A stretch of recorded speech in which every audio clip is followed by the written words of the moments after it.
पुलवामा हमले में 14 फरवरी को हुए आतंकी हमले में 40 जवानों का जो शहादत हुआ, उसका बदला हमारे एयरफोर्स के वीर जवानों ने जो कल लिया है, मैं उसके लिए अपने एयरफोर्स के जवानों को बहुत बहुत बधाई देता हूं। साथ ही मैं एक ऐसे योग्य प्रधानमंत्री आदरणीय मोदी जी को भी बधाई देना चाहता हूं, जिन्होंने देश का मान सम्मान, आन बान शान को समझते हुए और उन्होंने इसका निर्णय लिया और एक अच्छी जवाबी कार्रवाई किया, जिससे देश का सीना और चौड़ा हुआ है। और साथ ही पूरी दुनिया को एक मैसेज गया है कि भारत अब बैठने वाला नहीं है, अगर भारत को छेड़ोगे तो भारत छोड़ेगा नहीं, ये एक मैसेज गया है दुनिया को। मैं इसके साथ आपके माध्यम से पाकिस्तान को भी ये बताना चाहता हूँ कि जिस तरह से बच्चे पैदा होते हैं और उनके मन के अंदर ये भाव डालते हैं आप कि आपका भारत दुश्मन देश है, यह बहुत ही विस्फोटक है। इस तरह की भावना, इस तरह की दुर्भावना आप डालना बंद करिए, नहीं तो आने वाले दिनों में बहुत ही परिणाम घातक होंगे। यहाँ तक कि पाकिस्तान का नामो निशान भी मिट सकता है, जिस तरीके से आप आतंकवाद की नर्सरी पैदा कर रहे हैं। मैं समझता हूं कि केवल भारत ही नहीं, आने वाले दिनों में अगर भविष्य में किसी तरह की कोई आतंकवादी घटना पूरे दुनिया में अगर घटित होता है तो उसकी जिम्मेदारी पाकिस्तान को ही जाएगी, क्योंकि पाकिस्तान के अंदर आतंकवाद की नर्सरी पूरी तरह से स्थापित हो चुकी है, जिसका खात्मा होना है। और भारत ने ये इनिशिएटिव लेकर, आतंकवाद के खात्मा का इनिशिएटिव लेकर के बहुत ही अच्छा काम किया है। मैं पुनः अपने भारतीय जवानों को, भारत की सेना को और भारत की सरकार को, आदरणीय नरेंद्र मोदी को बहुत बहुत बधाई देना चाहता हूं और बहुत बहुत शुभकामनाएं प्रेषित करता हूं। जय हिंद। पुलवामा आतंकी हमले से हर भारतीय के मन में रोष था, हर भारतीय का हृदय द्रवित हो उठा कि इस आतंकवाद का खात्मा तो होना ही चाहिए।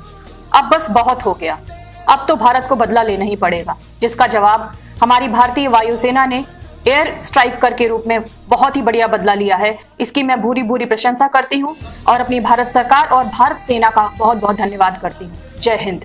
जो हमारे बहादुर जांबाज वायु सैनिकों ने पाकिस्तान के ऊपर हवाई हमला किया, उसके लिए मैं अपने भारतीय वायुसेना को और जांबाज पायलटों को बहुत बहुत हार्दिक धन्यवाद और बधाई देना चाहता हूँ। ये देश के लिए गौरव की बात है। और ये हमारे जो ये जवान थे, पाकिस्तान की धरती पे घुस के पहली बार शायद ऐसा हुआ कि पाकिस्तान की एलओसी पार करके उन्होंने जाके उनके जगह पे उनको आतंकवादियों को मारा है। ये हम लोग के लिए बड़ी गर्व की बात है और इससे पूरे दुनिया में भारत का नाम और भारत का शोहरत और नाम बढ़ा है। मैं वायुसेना को, अपने प्रधानमंत्री को, एनएसए को, डोभाल जी को, अजीत डोभाल को, सबको मैं बधाई देना चाहता हूं कि इससे हम लोग सब लोग बहुत गौरवान्वित हुए हैं। कल से बहुत खुशी की लहर हम सोच के अपने देश के बारे में, राष्ट्र प्रेम, इससे सबका एक राष्ट्र प्रेम भी बढ़ा है, एक गौरव की अनुभूति हो रही है। और मुझे पूरी उम्मीद है कि अपने प्रधानमंत्री के नेतृत्व में हमारा देश इसी तरह ऊंचाइयों पर बढ़ेगा और दिन दूनी रात चौगुनी देश का नाम हमारा ऊंचा होता रहेगा। और मैं ये भी बताना चाहता हूँ, आम नागरिकों को भी एक सुझाव देना चाहता हूँ कि इससे हम लोग को भी आगे हो सकता है कि पाकिस्तान कोई इसकी जवाबी कार्रवाई करे, कोई छोटी मोटी आतंकवादी घटना करे। हम लोग सतर्क रहें, कहीं भी रहें, कोई भी अगर आसपास अपने जगह पे देखें कि कोई आदमी संदिग्ध अगर दिखाई देता है तो उसकी सूचना तुरंत पुलिस को सूचना दे।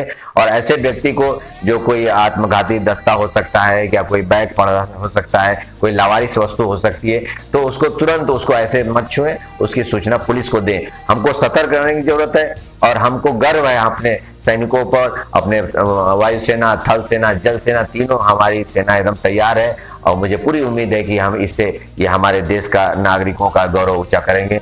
जय हिंद, जय भारत।